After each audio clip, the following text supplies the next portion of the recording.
In this section of notes, we're going to talk about how to use the verb gustar and verbs that are similar to gustar that follow the same rules.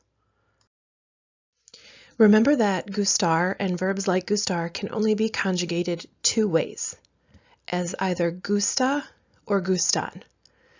And you decide whether you should use gusta or gustan based on what comes after the verb.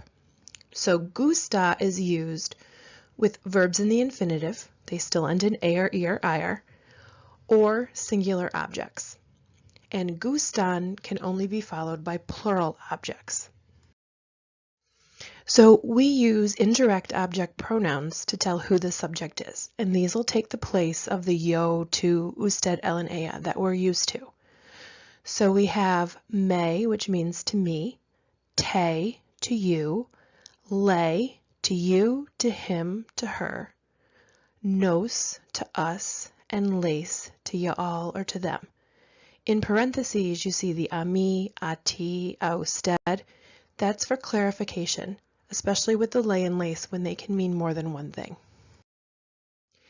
So these 6 verbs also follow the same rules as gustar. So they can only change 2 ways, and they are using your indirect object pronouns as well. So let's take a look at what they mean.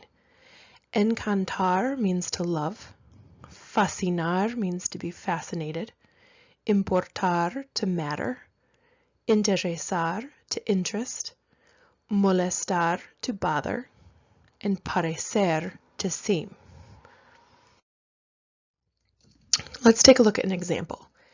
If we have the sentence, they love to play soccer and basketball, we're going to translate that in Spanish to les encanta jugar el fútbol y el baloncesto.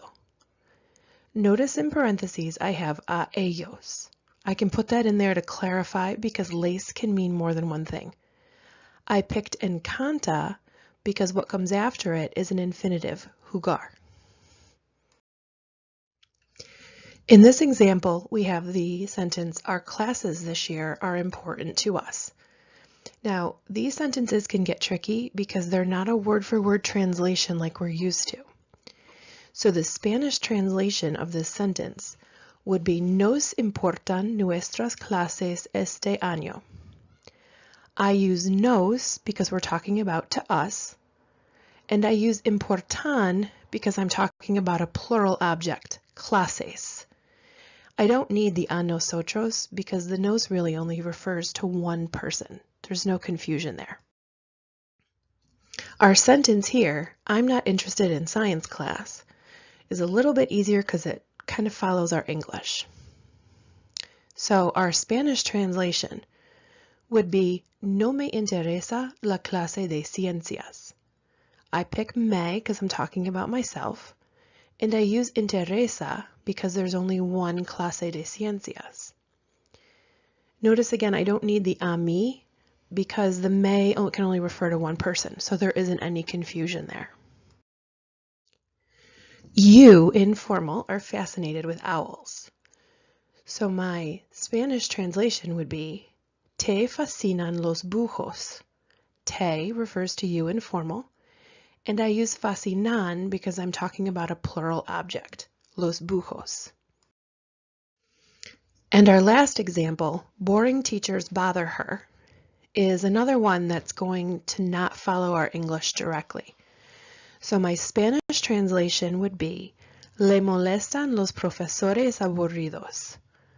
I use le to refer to her and molestan because I'm talking about more than one teacher.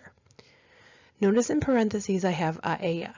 We might need to add this in to clarify who we're talking about because le can mean several different things.